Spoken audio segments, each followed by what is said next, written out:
40 বছর পরে হেরা পর্বতে ধ্যানমগ্ন অবস্থায় ছিলেন। হেরা পর্বতে কুরআন নাযিল হওয়ার পরে পয়গম্বর মক্কা নগরীর সব মানুষকে একত্রিত করে এক জায়গায় জমা করে বলে, আমি তোমাদের সামনে একটা প্রশ্ন করব, আমি যদি এখন কিছু বলি তোমরা কি বিশ্বাস করবা? ওই অবশ্যই বিশ্বাস করবে।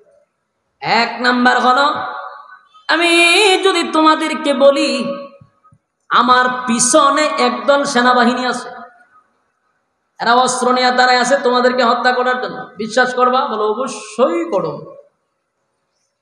আমি যা বলবো তোমরা কি তা বিশ্বাস করবা? বলে অবশ্যই বিশ্বাস করবো।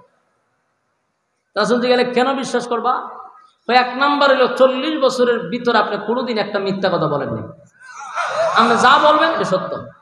2 নাম্বার হলো আপনি হারছেন উঁচা জায়গা, আমরা হারছি নেচা জায়গা, পিছনে কে আছে না আছে আমরা দেখি না, আমরা শুধু আপনারা দেখি। আপনি উপরে থাকার কারণে পিছনও দেখেন সামনেও দেখেন, তাহলে পিছনে সেনাবাহিনী থাকলে এটা আপনি দেখেন, আমরা তো দেখি না, তাই আপনার কথা বিশ্বাস করছি। রাসূল এ মক্কা নগরীর মানুষ, তোমাদের বক্তব্য হলো 40 বছরের ভিতরে একটা কথাও আমি মিথ্যা বলি না, আমার নাম দিস আল আমিন। আজ যা বলবো একটা কথাও আমি মিথ্যা বলবো না। এতদিন সত্য বলছি, আজকে আরো বেশি সত্য হবে, কারণ এতদিন আমার কথা বলছি এর মধ্যে কোনো মিথ্যা নাই। আজকে শুধু আমি না, আজকে যা বলবো আমার রবের কথা বলবো। তাহলে তোমরা আমার সঙ্গে পড়ে নাও, লা ইলাহা ইল্লাল্লাহু মুহাম্মাদুর রাসূলুল্লাহ। রাসূল এই কথা কয়ে বসে, লা ইলাহা ইল্লাল্লাহ, নেই কোনো মাবুদ আল্লাহ ছাড়া, আর মুহাম্মাদুর রাসূলুল্লাহ সাল্লাল্লাহু আলাইহি ওয়াসাল্লাম। আজকের থেকে আমি শুধু মুহাম্মদ না, আমাকে মুহাম্মাদুর রাসূলুল্লাহ বলতে হবে। কত বছর পরে? 40 বছর পরে এই ওয়াজ করছে। মক্কার অনেক মানুষ রাসূলের ডাকাইছে, এর মধ্যে আবু লাহাব উঠা কয় এই কারণে ডাকছ, খাই আর কোনো কাম পাইছো না?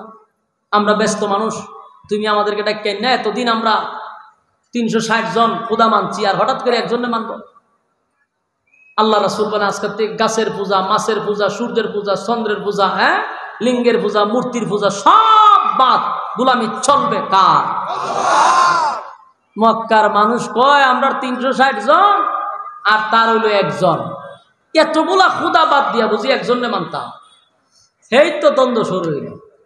40 বছর রাসূল ওয়াজ করে নাই, শত্রু নাই, যেই ওয়াজ করা শুরু করছে শত্রু শুরু হয়ে গেছে।